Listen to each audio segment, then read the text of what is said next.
And we are live. Good morning on your TVs in Texas and Louisiana. Thanks for joining. You're on the Smart Money Culture. You're watching on the Smart Money Culture TV network. The great Fly Mackey's doing a wonderful job over there, and we're super excited about it with the channel, growing the channel, and doing all these other things. And as well, we are streaming around the world on LinkedIn, YouTube, and all the rest, right? YouTube, LinkedIn, X, of course, my favorite platform of all time. And so we have a great show today. I'm going to welcome fairly quickly Oz Sultan. Oz Sultan is he's a longtime friend of mine, and he is a political he's a political consultant. Ran for office himself. He's a political insider, and he is a Republican delegate as well. So I'm going to have him on real quick. You know, one of the things that we covered last week was the fact that the delegates in New York, or not the delegates, I'm sorry, but the people running in New York were many of them were disqualified, and their primary was canceled. So they were disqualified, and their primary was canceled. Pretty crazy. And so we're going to have Oz on, and he's going to talk about it as well. We have the great Matt Dixon joining. And I believe we also have Liz Steininger. See you soon. All right. Let's see here. Just getting the links out to everybody here. So it will be an action-packed show, and this is a big week. We have Consensus this week. Consensus in Austin is this week, and that is going to be absolutely crazy. I'll tell you, I'm already at the point where I'm having trouble sleeping. I'm up, thinking about, of course, I have my gala. We have the Washington Elite Gala, which is going to be absolutely fantastic. I should put the banner up here. If you do want to get this 15% discount, you can still get it for Consensus. You have to follow the link, though, in order for it to autofill Bruce. You can't just put in Bruce for whatever reason. It doesn't work. You have to follow the link. So you can look on post below or above or wherever you're watching and check that link out. And that will work. Let's see here. Mr. Oz Sultan. There he is. Boom. On your WhatsApp. Trump has gone full crypto. He has gone full crypto. And this is really interesting because here's a guy, he got in, he wasn't really pro crypto. And actually, if you remember, as they were leading in for a Biden win, they really pumped the market really hard. They pumped the market really hard. He has gone full crypto. He says, as he was speaking the other day, he said, free Ross. Ross Ulbright is one of the he was one of the Silk Road guys. They scapegoated for it anyway. They sent him to jail. A lot of the other guys, I know many of them, no jail time or anything whatsoever. Hey, listen, I'll tell you this. I think it's probably good. I'll tell you this. When I had friends in the White House, and in the last one, and I had a special meeting. Never told Ross's mom or anything, but because who cares if it doesn't get done, right? So I had a special meeting with them, with people in the cabinet about Ross, and nobody wanted anything to do with it.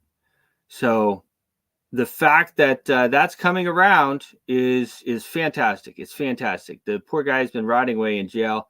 He was young, and obviously he wasn't the one doing the things on that platform. People were using the platform. He was instrumental in putting it up there. So certainly there should be something possibly, but people do a lot worse. So free Ross, very, very happy to see that. see that happen. I mean, that's just absolutely, it's huge. It's huge. So that's great, and also interesting, as I say. Um, as well. Let's see, so he's gone full crypto. That, all right. Bitcoin is a little tepid today. Asian stocks are up. Of course, they're open. The U.S. stock market is not open today. It's a holiday, so the markets are a bit mixed. Anyway, you go. The U.S. dollar is sliding fairly significantly, even since I started the show. We can see the DXY here. And Matt will talk more about this. I see he's logged in the background.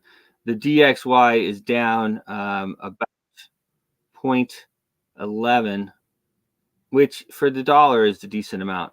For the dollar, it's a decent amount. All right, so I see my friend Oz Sultan has stepped on here. We're going to bring him on our first segment. We have an exciting show today. We have Oz Sultan.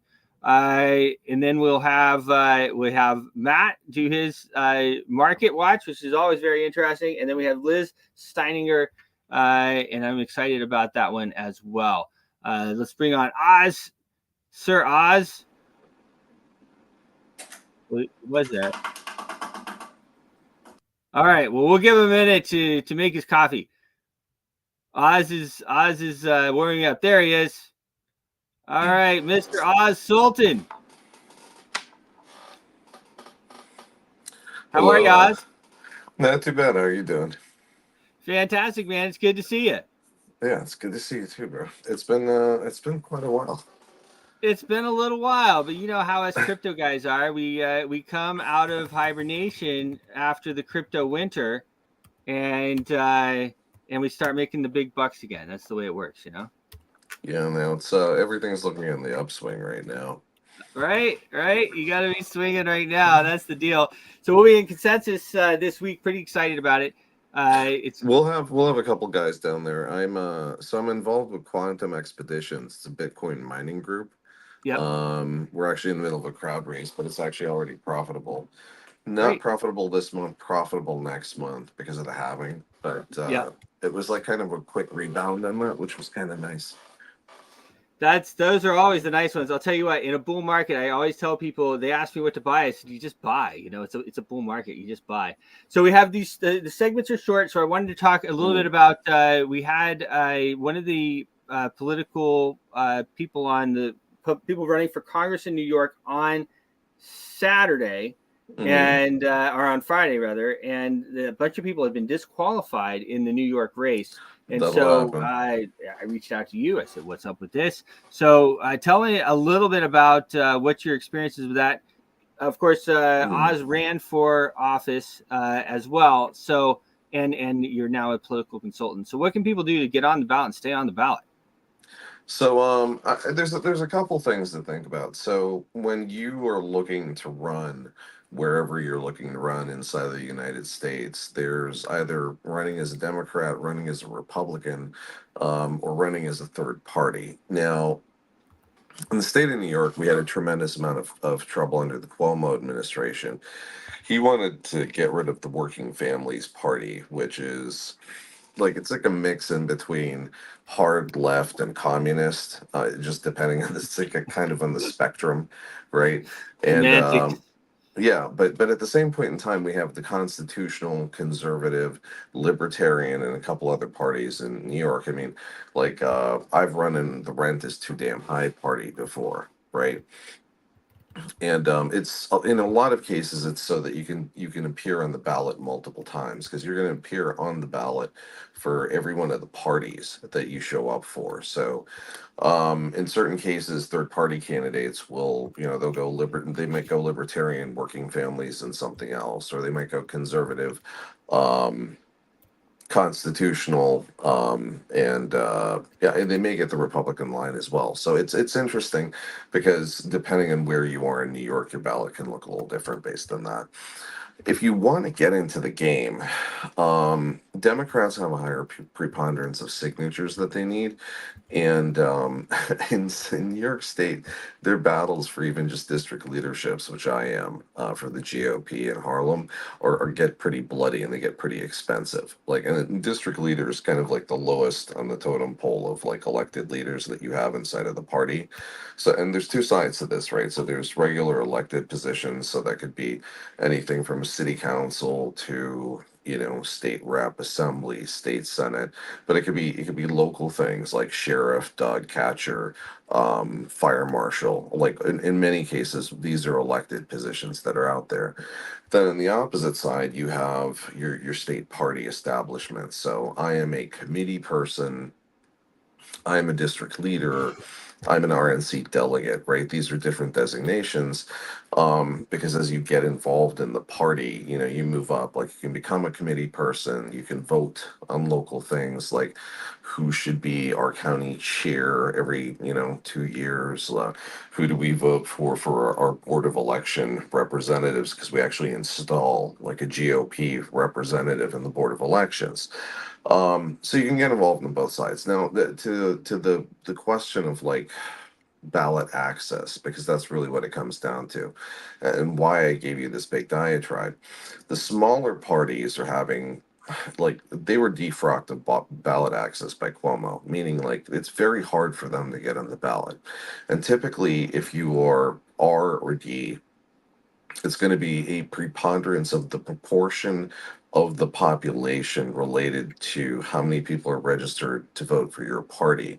So in New York City, like if I was running upstate, I'd have to get a lot more signatures. But in New York City, you can run for most Republican positions with like close to 1,000 to a couple thousand signatures, which isn't too bad. And that's what you have to get. And then typically what we advise people, and this is even when I ran, you want to get like 20 to 25% additional signatures on top of what you're Now supposed. that's the key right there. That's why you hire a political consultant to tell Yeah. you stuff like that. Because I some of the people I talked to, I won't name names, but they told me they had exactly the number. You're going to get challenged. You have to remember you're going to get challenged by two groups of people. You're going to get challenged by the opposition, right? The Dems are always trying to throw Republicans off of ballots. We have seen this consistently across the United States, right? It's like oh, if there's no one to run against me, I win. That kind of a Right. thing. But then on the opposite side of this, there's a disqualification process for fraudulent signatures, signatures of dead people, things that have happened in the past, or people who are the wrong party. And in most cases, it's usually the wrong party because there's a process by which you have to go and you have to harvest. Like you get this from the board of elections, but you have to filter through and you have to figure things out. And I got to tell you, like we had FOIA requested the Cuomo administration just to get the death lists during COVID because we had candidates like running and they were like, take us to court. Like they won't disclose this kind of stuff. So, you're there's data cleanup, there's things that you need to do to do that. But the biggest reason this happens is that there's a challenge and they'll say, okay, well, you know, we challenge 5,000 of your signatures. Assume you're going to get challenged. Okay, and then there's that process to go through. Now, and the Mhm. secondarily, there's in areas that aren't populated very well, or in sometimes in urban areas, this happens to us too, is that state party can nominate someone, right? So in certain cases, what you'll have is that you'll have someone who says, "Hey, I'd like to get the signatures," and state party is already in the process of nominating someone. The state party candidate is the one who's going to get pushed through. In some cases, they have to be primaried. In some cases, your state party is strong enough that they're going to eliminate the primary. And this happens on the Democratic side all the time. It occasionally happens on the Republican side.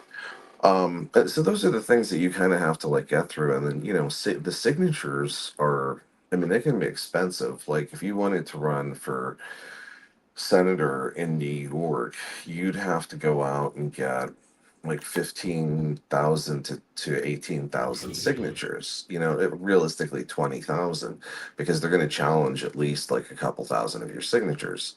And you figure that when you're not in a place like New York, there's like there could be up to like a quarter mile in between houses in upstate New York. So this is a very expensive endeavor for people, which can cost. I mean, there's one candidate I worked with who ran for public advocate, which in New York City is like right next. It's like public advocate becomes the mayor if the mayor ever has to step down. And I mean, he put out $50,000 just to get his signatures. You know, Well, I mean, so it's Trump change, right? When you're running for office, I feel like it is. There's just so much money. There's so much money in there. Pretty interesting. not on the grassroots level though. On the Okay. grassroots, that's what makes it challenging for, when you're in cities and you have to get that preponderance of signatures for like city level races in very large cities like New York City. Because typically that's like state level. And then, if you want to run for like higher public office, I mean, the biggest problem that because I've worked on third party presidentials before. Like I've worked on Brock Pierce for president, and honestly, he was kind of like a support Trump vote, Mhm. more than anything else. And I was in President Trump's 2016 campaign. Um, what it comes down to, a lot of people don't get is just like if you want to get on the ballot for a presidential, like I'll just give you an example. I mean, there's different signature requirements by state. Florida, you have to get 50,000 signatures Right. just to get on the ballot, right? And then there's the whole rep process, and like you're going to want someone to run your territory, just canvassing. And then, I mean, we can get into this at a later date, but just remember, like, there's the stuff that you run for that's public. These are all the public elected offices, but Uh, there's also this political apparatus, and there's elections on these types of things that happen too, but that's all private typically. okay. Um, And those yeah. those have so much influence. I mean, these are like, you know what I mean? That can influence so much. So let's do this. We have to get to the market watch portion. You know how TV works. It's like boom, boom, boom, Mhm. boom, right? So let's have you on again. Tell me a day this week, whether it's tomorrow or the next day. We can chat, Wednesday, and then Wednesday let's would be continue. good. Wednesday would be good. Wednesday would be good. Wednesday works for me as well. It'd be real early for me. I'll be in Texas, but I'll be doing it. So let's plan on Wednesday. We'll have Oz Sultan back on. Follow. What's your Twitter or your X? It's Oz for NY, so it's OZFORNY. Oz for NY. He's a great guy. I've known him for a long time. Oz Sultan. We're gonna have him back on the show on Wednesday. Thanks so much for coming on, and we're gonna continue the discussion. Thank And you you. guys can add him on Twitter as well and ask him any questions you might have. All right, talk to you guys soon. Thank you, Oz. Bye. Sir Matt, the great Matt Dixon. How are you? I'm good, thank you. Good morning. Morning, everybody. So, Yes. Good going on. morning and good afternoon to you. I'll let you go ahead. Yeah, I'm running. I couldn't sleep last night. I just kept thinking about all the details of like my gala and everything. You know how you get. It's like, you know, Yeah. yeah. Hopefully that stops. But I mean, I've been just thinking about what's been going on with obviously the ETF, Ethereum ETF approval now. yeah, Obviously, we've had the Bitcoin ETF approval, and I was just I like to try to think outside the box, because everybody, and myself included, were thinking, right, this is the floodgates opening. It's amazing and it is amazing for all those early adopters who got in there and bought Bitcoin like yourself, Bruce, in the early days and yeah, held on to it. So it's amazing for those guys. But I'm just trying to think about the sort of health of the ecosystem moving forward. And I just got to thinking that now we're seeing more and more institutional adoption. These big guys are grabbing hold of that limited supply. There's only 21 million ever going to be in existence. They're grabbing hold of massive swathes of the Bitcoin, and probably that's going to be the same for Ethereum moving forward. And I'm just wondering whether, the whole point of Bitcoin in the first place was to try to avoid the problems of centralization, of corruption and bias and all that kind of thing, and bring in decentralization, power to the people, and democracy and all that. So where we control our own fate and have control of our own money. And that was what it was all about. And now we're seeing this institutional adoption. And there's the conflicting things. I remember that Gandhi thing saying, first of all, I think they ignore you, then they ridicule you, then they fight you, and then eventually they give in and you win. And that's kind of where crypto adopters are feeling right now. They feel like they've been through that very cycle of things and feel like they've won. And in a way, they have won, but you just wonder whether that victory may be a little bit hollow, because if they're getting control now, they can actually manipulate prices. They're holding all of the Bitcoin, or they will be holding all of the Bitcoin eventually. And, it squeezes the retailers out. Retailers will be completely at the beck and call of what these big institutions do in terms of moving price. So, well, it's like when you it's kind of like even a takeover of a stock, right? And even like what Elon did with Twitter, he like initially bought a lot of big stake in the company, and so that's kind of what they're doing. Like, okay, they figured out, we can't control it. Yeah, so now they're buying so much of it that they're going to have more and more control. And actually, as you know, and as many of you may know watching, Bitcoin, I mean, it can't be changed so much. I mean, do a hard fork or something like that, the old code will probably continue. But there has been, constant, even kind of very political inside Bitcoin battles on what happens to Bitcoin and the variations to the code. And that's how we got Bitcoin Cash. That's how we got BSV. So now we have, just like you said, absolutely a new class of big holders that we've never had before. Yeah, and it's just with such a limited. I mean, it's not like GameStop, where that GameStop saga, where basically they were buying. So Robinhood, all the punters everywhere, massive community were buying up through Robinhood, were buying up GameStop and pushing the price up. And this is when the big institutions had shorted in a big way. But even there, it didn't have a happy ending, because behind the scenes you had Citadel. If you remember, all the transactions actually went through Citadel at the end of the day. They were actually linked with some of the hedge funds that were shorting it. And so, if you remember, they removed the buy button. They only left the sell button on Robinhood, and that was really very, very controversial. Why they did forgot about that. Yep. It was absolutely shocking, and this just shows that short term, the punters, the community, the ordinary people, they won massively. As the price went up and went up, but the institutions just didn't allow it. And all they did, I think they got together behind the scenes. There's no questions were answered. They got together behind the scenes. Citadel were protecting the hedge funds that they themselves were invested in. They ensured that Robinhood removed the buy button from GameStop. You could only sell it, so the price came all the way back down. The short sellers won out again, and all the community, the ordinary people, they lost out again. And this seems to be the way of things. Unfortunately, crypto was a way out for people. It was decentralization, get away from this corruption of centralization. But again, now you're seeing the big institutions getting involved. They will be controlling the prices. I don't think it's altogether bad news. I do think it's bad news personally. I don't like the fact of institutions holding all of the Bitcoin, all of the Ethereum. Me either. I agree. So I do think that there's still. Stop selling your Bitcoin to these guys. It's shocking, isn't it? And they'll just squeeze everybody out. Yeah. But at least there are still a lot of the smaller cryptos that are still a major opportunity. So Bitcoin, if it went to 250,000, you're talking. What are you talking now? Sort of 4x around there, 4x from where we are. But some of these new ones, I mean, I know Solana was like a needle in a haystack, cost nothing initially, and it's now $160 or whatever. I'm probably going to go quite a bit higher. So massive. Doggy's going to $1. Massive exponential. So there are still tokens that institutions will not be touching. Not financial advice.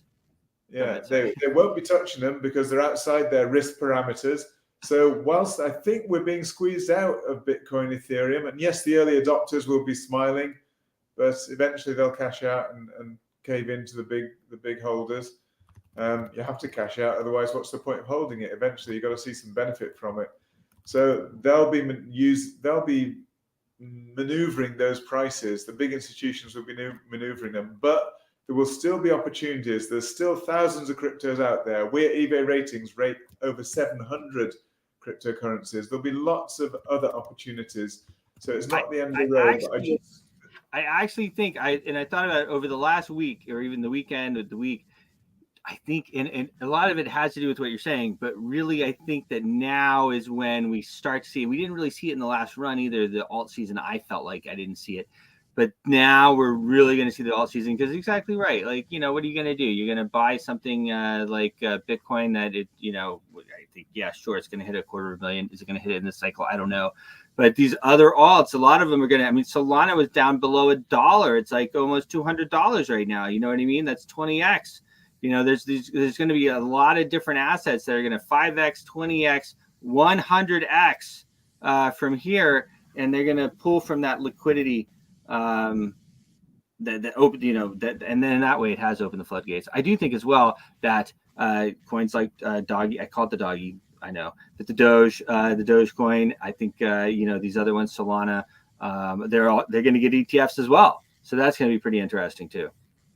Yeah, I mean, it's great to have hold of some of these tokens in the run-up to the ETF. So we saw the big run-up for Ethereum before the ETF actual approval. We saw the very same with Bitcoin from 15,000 odd right up to 60 and 70,000 in the run-up to the approval. And so probably a smart game is actually to try to identify ones which will actually likely get approval in the future. And they're probably really interesting ones. They're probably some of the safer bets. And as you say, there's some of those tokens as well, which are really rock bottom, which have potential. So it's all about due diligence, all about doing your research, but there are some major opportunities out there. But we'll just do a little bit of a roundup of the markets just to show where we're at. I mean, you said that DXY is selling off a little bit, and yes, it is selling off a bit. This is the wave count that I have on DXY. This is relatively short term. This is the 4 hour. We've got 3 waves up, and we've got some kind of corrective move down. And I say corrective again because all the overlapping here, this move down was overlapped by this move up, and this move down was overlapped by this move up. There's all sorts of overlaps there. So that's very, very corrective. So it tells you there's still probably higher to go later, but at the moment we're in a corrective down move. And I think it's a WXY. So you have ABW, then an X wave, then ABY to the downside. So I do think that probably we have a bit lower to go on dollar index before we get a bit of a push higher. Longer term, I mean, we'll just scroll out a little bit to look at the longer term, but the implications of this before I do is that if we see a further sell-off in dollar index, that's usually good for crypto.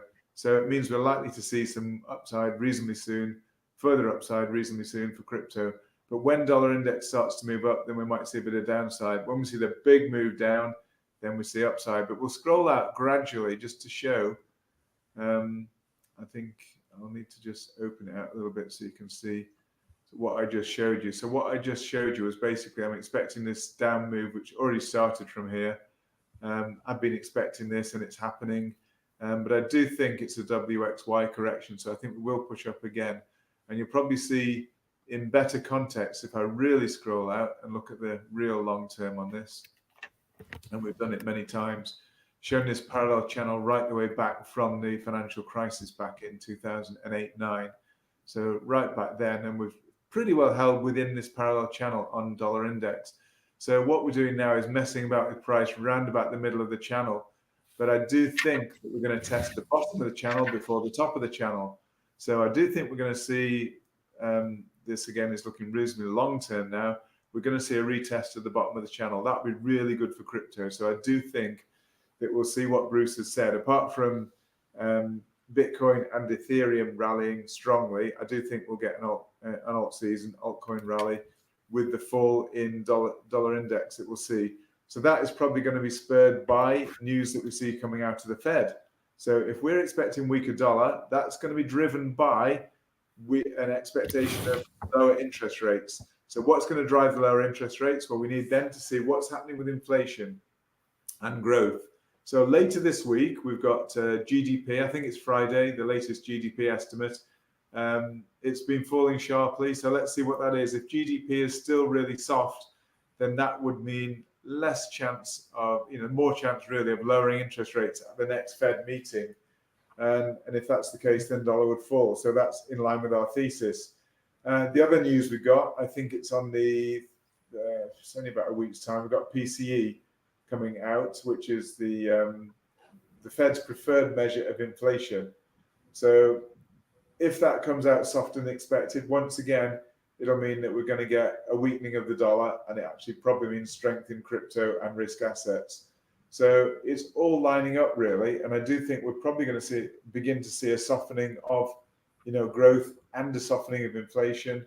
So this, it's not quite a soft landing, because a soft landing, you'd want to maintain growth, you'd want to maintain employment at the same time as softening inflation. But we're beginning to see growth falling away. We've definitely seen employment falling away, getting worse, unemployment rising. So that's not indicative necessarily of a soft landing. There have been some calls of a soft landing, and you normally get this in the run-up to actually a recession. So if the growth of the economy continues to slow, we will definitely see slowing inflation as well, but that's not a good sign. We lost your audio. Oh, really? Can you still not hear me? Just for a second, Jay. It was like, yeah. Okay. So just really saying that with the softening of the data, that's indicative of a weakening of the dollar, and that should be good for crypto, good for risk assets. So longer term, I think things are looking really good. But then after that, and we're talking probably around 2025, we're probably going to see the top of the market. So maybe the end of 2024, maybe early 2025, we'll see the top of the market. So I think the market still have some way higher to go, potentially, if the dollar continues to weaken. But then 2025 looks like it's going to be another major turning point in markets to the downside then. But I think it looks as though we've still got some good fuel ahead of us in the markets to drive prices higher. And that would align with the election. They want things to run well towards the election in November. So that would probably align perfectly with that. So that's the outlook for the dollar. That we've looked really short, medium, long term for the dollar. Let's just have a quick look at Bitcoin, what it means for Bitcoin at the moment. And we'll have to go back to the 4 hour to open it out a bit. Otherwise it's all too crowded. Doesn't matter about that. There's the Bitcoin price at the moment. So again, things are looking as though we may potentially have a little bit lower to go, or the correction could be complete here. It's actually impossible to tell right now. So if the correction were complete here, so we've already had ABC down to here, then we've moved up in 5 waves. Moving down, we're going to get a good move up. So whether we're finished here or whether it goes a little bit lower to here, medium term, we're definitely looking higher for Bitcoin. So I wouldn't be dumping my position, even if we were to move down a little bit. As long as you're not leveraged, it doesn't matter. This is some kind of corrective move down. So we do expect higher to go with Bitcoin, with Ethereum. Ethereum's done really well lately. Same goes for the rest of them. I'm just running through quickly because I know you've got another guest to come. So same with Solana, looking really promising. We touched our support line that we had drawn in advance. We spiked below it, but we've moved up quite nicely.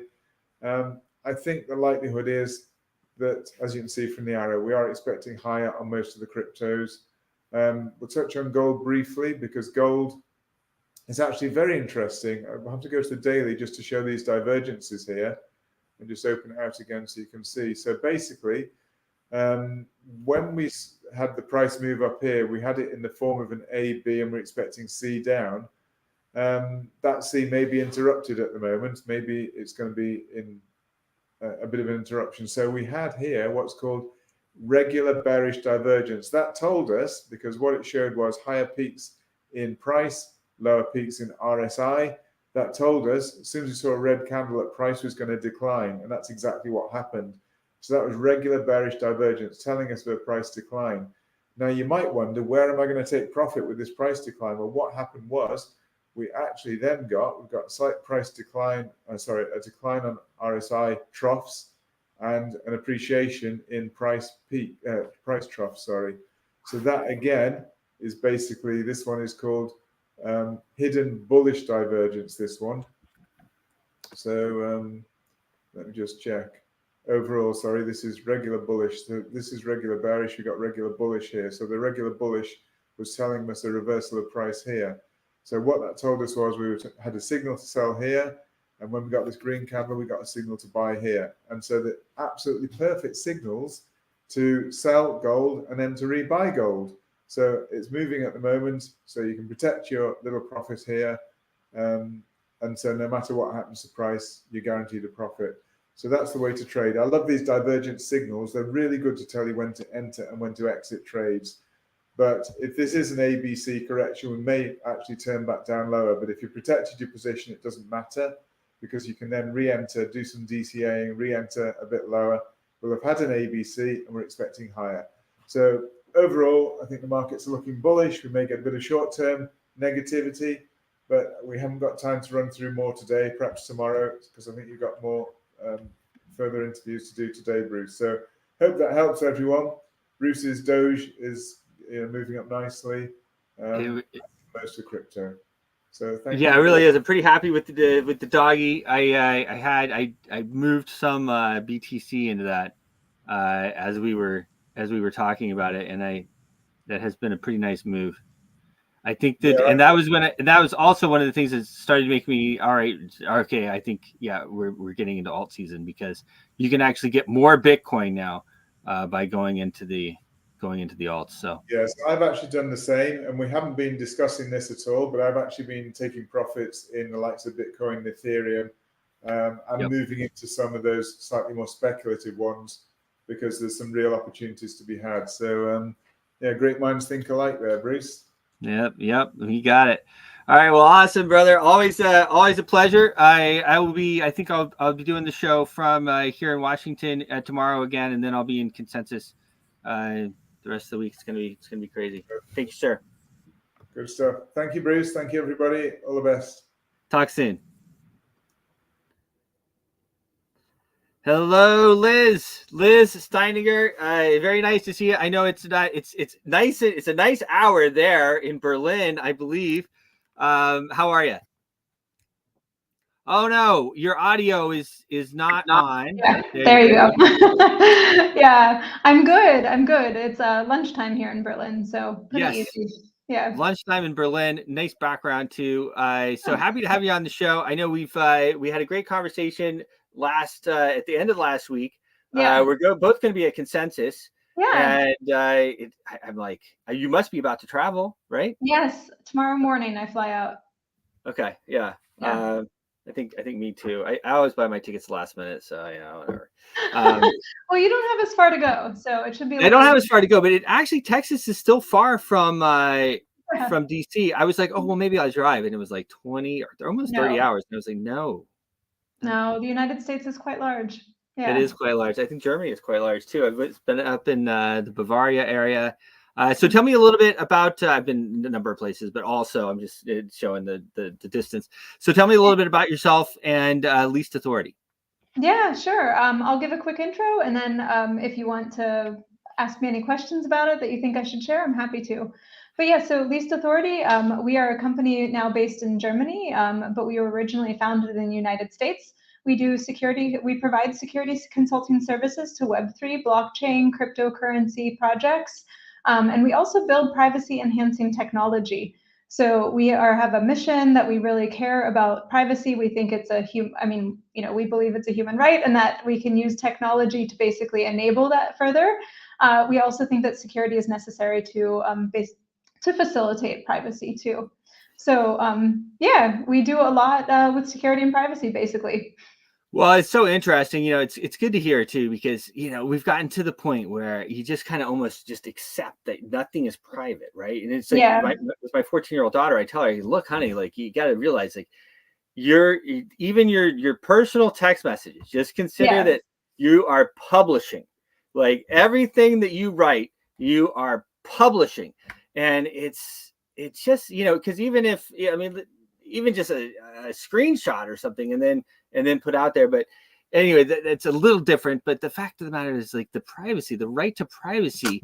It's very fundamental. And people's concept of what privacy is very difficult to manage in the digital space, because I think when you know that somebody is looking over your shoulder, in a physical space, you're reading a book, they're looking over your shoulder, they're sitting in and listening into your conversation, they're opening your front door, you have this different kind of concept of it's right there in your face, literally. And so you can feel the loss of privacy. But in the digital space, it's very difficult for people to conceptualize sometimes that a message is, open for others to see or not open for others to see, especially when they don't necessarily see those others watching at the time.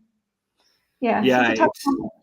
it is, right? It is, and we all kind of give away our mighty iPhones or whatever your smartphone is. I mean, it makes your life so much better, and so you think, okay, well, it's fine, and you trade off. So you had some time in DC. You've been in Berlin for quite a while. Yeah. Talk to me a little bit about that. Yeah, so the last place I lived for my career and my life was in DC for about 10 years, and then I've been in Berlin now for about 9 years. So it's very interesting. There's things that are similar between the places, and there's things that are very different between them. So yeah, pros and cons of everywhere, I guess. Yeah, well, absolutely. And Germany is so beautiful, and DC is really as well. It's Yeah. very, very pretty. Very we have 4 seasons. We have all these things. It can get a little hot in the summer, but not too bad. Yeah, but there's a really lovely ambition of and a kind of ambition of people there in Washington D.C. where very career oriented, also very focused on making the world a better place. Even if they see some opportunity for some self advancement in the midst of it, but there's still some good noble causes there, and that's nice. Yeah, absolutely. So let's talk a little bit more about leased authority. You guys do audits as well as some other things. Talk to us about that. What advantages would there be? Yeah, so we're known pretty well for our security auditing services. That can be, that can mean consulting in terms of source code reviews, manual reviews. Also, we look at protocols, smart contracts, wallets. So we look at quite a variety. Also, we do specification and white paper reviews and architecture reviews. What this means for everyday people, I guess, is that we're helping to make the software and the systems that they use in the Web3 cryptocurrency space more secure and make sure that they're doing what they say that they're going to do. And this is incredibly important, just that people can rely on the systems, especially when it's tied to money. Yeah, it is so incredible, right? We've all seen the hacks. Hopefully, haven't experienced some of the hacks, but we've all seen them happen. Yeah. So, leased authority has been it's been around for a while, right? Yeah. The company was originally founded in 2011. The Zcash project split out. I mean, speaking of privacy, Zcash has amazing privacy features to it. And so that split out, and I took over as CEO in 2016. And the company was started in Berlin, Germany at that point in time. We did our first audit, like a security audit in general for distributed systems in, I think it was 2014. And then our first blockchain cryptocurrency audit was in 2015 with Ethereum. So it's been a while. Wow, that's crazy. Yeah. So first one on Ethereum. How many security audits have you guys done? Over 225 at this point in time. So in terms of volume, there are definitely auditing firms out there who have done much higher volumes than we have, but we really, like I talked about, like what we care about, our mission, and also like our value system and stuff, that also drives us to want to look at certain types of projects and work in a certain space within the industry. So amazing. It's a lot though. Yeah, of course. Well, it's such an important, it's such an important thing. Yeah. So I see on the website, 225 totally complete audits, you have security audits, the clients, everything else. So the website is leastauthority.com. You guys can check it out. So now as we head into consensus, I always like to ask people, what makes consensus a success for you in Least Authority? Oh, that's a great question, actually. I think at Consensus, it's really good there's I see maybe 3 different things to do. One is to learn about the state of everybody's heads, like where is everybody thinking, the state of projects, the state of the space, essentially. Another one is to be able to meet our current clients and potential clients. So to talk to projects about how we've been able to help them in the past, and then to also meet some new projects and see how we could help them in the future. There's a lot of really exciting stuff going on in the space right now, so I'm really excited to have some conversations with people. It really is. There's always one of the things I loved about the space from the beginning was that there was so much cool technology that coming out of it, and so many really smart people. Yeah. And it's always fun, more fun to talk to smart people, right? So you're like, all right, that's pretty cool. And when I really have to step back and like think about it, I'm like, okay, really? Yeah.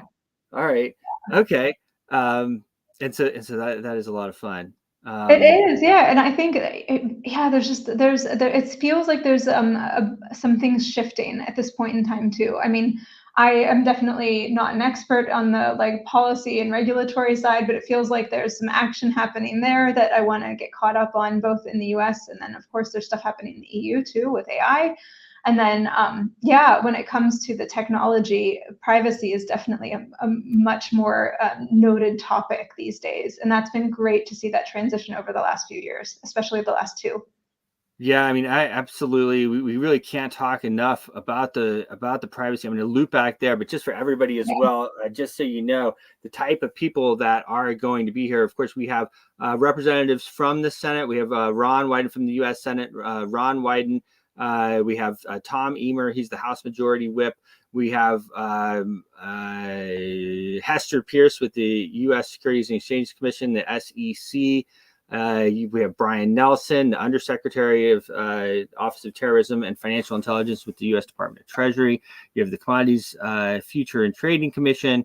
You have, we could go on and on, but a lot of people that are making those decisions. And as well, I see here Brave Software, which is really connected to privacy and everything there. So what are some of the things that least authority stands for or maybe does specifically in the privacy realm? Yeah, so besides trying to help other projects improve their privacy, we also build privacy enhancing technology ourselves. So for us right now, this means really privacy by design, by default, enabling choices for the users within the software. Also to have some elements of decentralization and using different models of security. I mean, I'm happy to get into details, but the whole blockchain and Web3 space opens up some new types of technology, whether it be advanced cryptography or capability-based security, just really introduces these different approaches to people. So yeah, the privacy enhancing technology angle is really important to us. Well, and the thing about it is, a lot of times they can be like layers, you know what I mean? Like, okay, possibly like, and that you get into the kind of the identity thing too, right? There's like, I was talking to my friend Kyle Hauptman, he's a presidential appointee, and he says, Bruce, he's like, our system is weird, I go and let's say I want to buy something and they need to see my license, right? And so I give them my license and it has my home address, it has, all this information on it, because they don't need all that information. All they need is, I qualify. And I think that in that, as we start to put things together, that can help a lot with the privacy as well. Absolutely. It's going to be a whole different paradigm if some of this technology can actually be implemented in production on large scales. It's going to fundamentally change how we interact with these systems. I mean, what you mentioned, there's a type of advanced cryptography called zero knowledge proofs. Basically, it allows you to prove that something or that you have some data or that something is true without actually sharing the data itself. And the example that you gave right now is a perfect one for that, whereas you have to give all these details to be able to prove it. But if there was another way to do it through this cryptography, then and this stuff exists, this technology exists, and the blockchain, Web3, cryptocurrency space is really utilizing it. And this is something, for Least Authority, we're really passionate about. How do we better enable people to understand these technologies and to utilize them in their systems and do so securely so that we can all count on them working as expected? Well, I can tell you guys, it's one of they've been around, you heard her, 2011. So, I mean, we've seen that little seal, Least Authority, on multiple different sites over the years, or multiple different audits that you guys have done. It must be a very rewarding place to work. How does it feel to work at a place that's had such an influence on the space?